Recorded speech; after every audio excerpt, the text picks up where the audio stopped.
जय Shri Krishna. Hello friends, कैसे हो आप सभी। आई होप आप सभी बहुत अच्छे होंगे। फ्रेंड्स, अगर आप इंडोर प्लांट्स खरीदने के बारे में सोच रहे हैं तो बिल्कुल भी ज़्यादा सोचिए मत, फटाफट से जाइए और नर्सरी से ले आइए, क्योंकि अब उन इंडोर प्लांट्स में न्यू ग्रोथ स्टार्ट हो गई होगी। और जो प्लांट ख़राब हो गए होंगे नर्सरीज़ पर वो तो अब चलेंगे ही नहीं, बिल्कुल नहीं बचे होंगे। और जो प्लांट हेल्दी है वो फिर से रीग्रो होने लगे होंगे, तो आप उन्हें ला सकते हैं, अपने घर में ग्रो कर सकते हैं। इंडोर प्लांट को ग्रो करने का सही समय होता है फरवरी और मार्च। इसके बाद आप अप्रैल में मत लाइएगा, मई में भी मत लाइएगा, और जून में भी अगर आपके यहाँ बारिश स्टार्ट हो जाए तो ला सकते हैं। उसके बाद आप जुलाई, अगस्त, सितंबर और अक्टूबर तक इंडोर प्लांट्स लाइए और ग्रो कीजिए। दिसंबर जनवरी इनका डॉर्मेंसी पीरियड होता है, इस वजह से हम इंडोर प्लांट परचेज नहीं करते। मई और जून में काफ़ी गर्मियाँ होती है, इसलिए हम अप्रैल में भी नहीं लाते, क्योंकि एक पौधे को आपके गार्डन में अच्छे से सेट होने में कम से कम 1 से 1.5 महीना लगता है, ताकि उसमें आपको अच्छे से ग्रोथ दिखाई दे, वो अच्छे से ग्रो हो। तो आज हम बात करने वाले हैं सबसे खूबसूरत इंडोर प्लांट अरेलिया के बारे में। और अरेलिया बहुत ही खूबसूरत प्लांट होता है, जो टोटल ग्रीन कलर में भी होता है। इसकी लीफी प्लांट है, तो टोटल ग्रीन कलर में भी होता है, और ये इस तरीके से डबल वाइट और ग्रीन शेड में भी होता है। तो मुझे वाइट और ग्रीन शेड वाला वेरीगेटेड बहुत पसंद है। इसमें अब न्यू ग्रोथ स्टार्ट हो गई और बहुत स्लो ग्रोइंग प्लांट है। अगर आपने इसे ज़मीन में लगाया तो ये बहुत जल्दी फास्ट ग्रो करता है, लेकिन अगर गमले में लगाया है तो बहुत ही स्लो ग्रो करता है।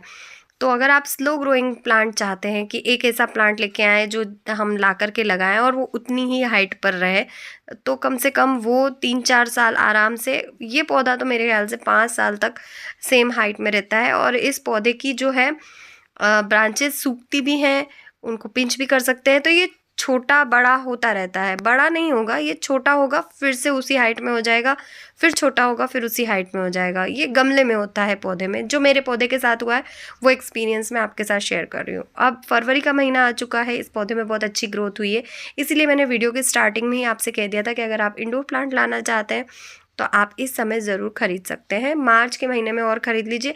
अप्रैल में ख़रीदेंगे तो फिर मई में गर्मियाँ आ जाएगी और फिर वो एकदम से हीट बर्दाश्त नहीं कर पाएगा। फरवरी मार्च में लगा देंगे तो उसके पास अप्रैल का और मार्च का महीना पूरा रहेगा आपके गार्डन में सेट होने के लिए। फिर वो मई जून में इतनी आसानी से आपके गार्डन में मरेगा नहीं। अगर आप टेरेस पर लगा रहे हैं तो उस हिसाब से आप देख सकते हैं कि आपको कब ख़रीदना है। फ्रेंड्स, अरेलिया के लिए जो कंपोस्ट है वो सबसे बेस्ट होती है। उसमें आप काउडंग कंपोस्ट, किचन कंपोस्ट या वर्मी कंपोस्ट कोई भी अभी फरवरी में दे दीजिए एक बार आपको। उसके बाद अब आप बारिश में ही दीजिएगा, गर्मियों में कोई खाद देने की आवश्यकता नहीं है, एक ही बार। इंडोर प्लांट्स में हमेशा सीज़न चेंज होने पर ही खाद दी जाती है, और जब डॉर्मेंसी पीरियड होता है तो बिल्कुल भी खाद नहीं देनी, और गर्मियाँ होती है तब भी खाद नहीं देनी, यानी कि सर्दियों और गर्मियों में खाद नहीं देनी है। उसके अलावा जब बारिश का सीज़न आए तो खाद देनी है, और स्प्रिंग सीज़न जब आता है तब खाद देनी होती है। तो पूरे साल में सिर्फ 2 बार इस पौधे में आप खाद दीजिए। इसी पौधे में नहीं, इंडोर प्लांट के बारे में भी मैं बात कर रही हूँ। फ्रेंड्स, ये इंडोर आउटडोर दोनों प्लांट है, लेकिन ध्यान रखिएगा इस पौधे को अगर आप गमले में लगा रहे हैं, छत पे लगा रहे हैं, तो आउटडोर मत रखिएगा, इंडोर ही रखिएगा, क्योंकि आउटडोर इसकी लीफ बर्न होने लगती है और इंडोर ये पौधा बहुत अच्छे से चलता है। मेरे गार्डन में तो इसी तरीके से चल रहा है। आपके गार्डन में किस तरीके से चलता है, ये बाहर भी चल रहा है, तो मुझे कॉमेंट बॉक्स में कॉमेंट करके ज़रूर बताइएगा। फ्रेंड्स, इस पौधे को आप पिंच करना चाहें तो फरवरी में कर लीजिएगा, मार्च में मत कीजिएगा, फरवरी में कर लीजिए। फरवरी में अगर नहीं करना चाहते हैं, मेरा पौधा काफ़ी छोटा है, मैं कुछ पिंचिंग वगैरह नहीं करने वाली हूँ, तो मैं बारिश तक देखूँगी कितना ग्रो होता है, उस हिसाब से ही मैं जो है इस पौधे को पिंच करूँगी। उससे इसकी ब्रांचेस और बढ़ जाएंगी, रूट सिस्टम भी काफ़ी बूस्ट होगा। डीएपी भी अगर इसकी मिट्टी में आप डाल देंगे, डीएपी के 20-25 दाने, ये एक तरीके की खाद होती है, केमिकल वाली होती है, उससे पौधे काफ़ी ग्रीन हेल्दी बने रहते हैं।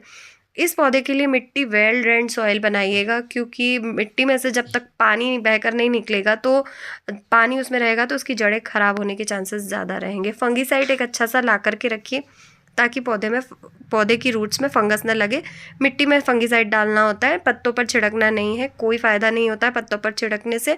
आप मिट्टी में डाल दीजिए महीने में एक बार, या सीज़न चेंज होने पर डाल दीजिए, आपको बार बार पलट के देखने की ज़रूरत नहीं।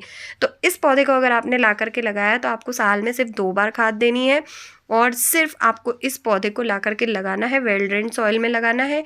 लेकिन अगर आप ये चाहते हैं कि हम बिल्कुल भी ध्यान ना दें पौधे पर, ऐसा नहीं हो सकता है। घर में किसी सदस्य को लाए हैं, ये लिविंग थिंग है। लिविंग थिंग को यानी कि ये जीवित चीज़ें हैं, इनको एक बार आपको जाकर के दिन में देखना ही चाहिए। दिन में नहीं तो हफ्ते में एक बार ज़रूर जाकर के देखिए, खूब सारा प्यार कीजिए इनके साथ, आप इनके साथ बातें कीजिए तो ये आपके साथ फ्रेंडली हो जाएंगे। अगर ये बीमार भी होंगे तो आपको झट से पता चल जाएगा कि ये बीमार हो गए हैं, तो आप उसका इलाज कर सकते हैं।